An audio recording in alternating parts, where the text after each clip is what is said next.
मंगलपुर नाम के गांव में पुष्पा अपने पिताजी के साथ रहा करती थी। पुष्पा बहुत ही गरीब थी। उसके पिताजी ज़्यादातर बीमार ही रहते थे। पुष्पा दूसरों के घर पे झाड़ू पोछा करके अपना जीवन काटती थी। इसी गांव में चंदन नाम का एक लड़का रहता था जो पुष्पा को बहुत पसंद करता था और पुष्पा भी उसे बहुत पसंद करती थी। दोनों रोज़ मिला करते थे और दोनों मिलकर बातें करते। एक दिन चंदन पुष्पा से कहता है, पुष्पा, मैं तुमसे जल्द ही शादी करना चाहता हूँ। कब तक हम दोनों ऐसे छिप छिप कर मिला करेंगे? मैं कल ही आकर तुम्हारे पिताजी से बात करता हूँ।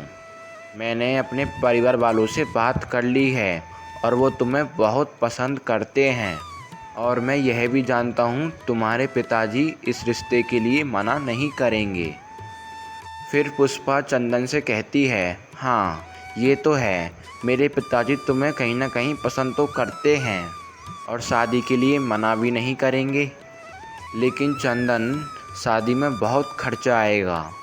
क्या तुम्हारे पास इतने सारे पैसे हैं? अभी तो तुम कमा भी नहीं पाते हो, तो मुझे लगता है अभी शादी करना सही नहीं होगा। और वैसे भी चंदन, तुम तो जानते ही हो ना मेरे सपने कितने बड़े हैं।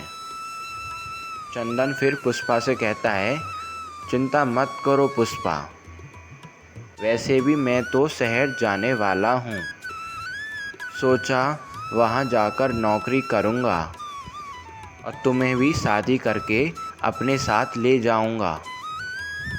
लेकिन अगर तुम्हें लगता है तो पहले मैं शहर जाकर अच्छी सी नौकरी कर लूँगा, उसके बाद हम शादी करेंगे। तब तो ठीक है ना?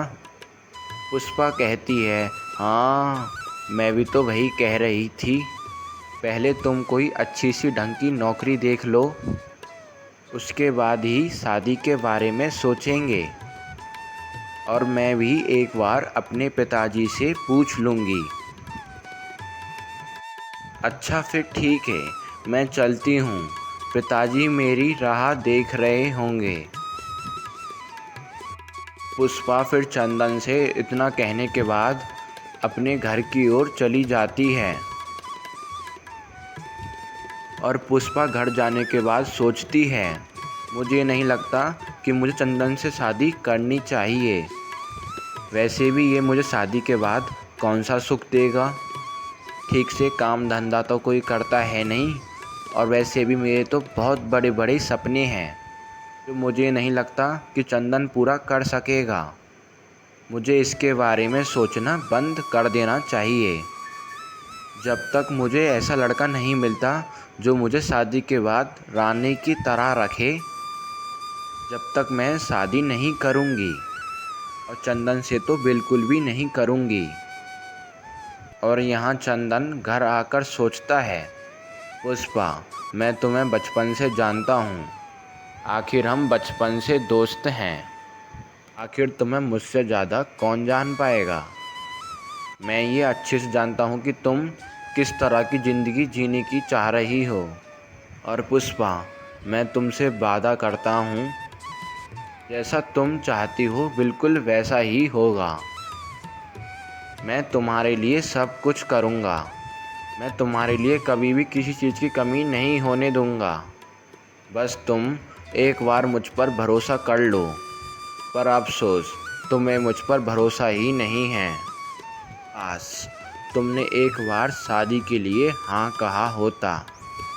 लेकिन मैं जानता हूँ जब तक मैं कुछ कर नहीं पाता तुम्हें मुझ पर यकीन नहीं होगा। लेकिन तुम जो चाहती हो मैं तुम्हें वो बनकर दिखाऊंगा।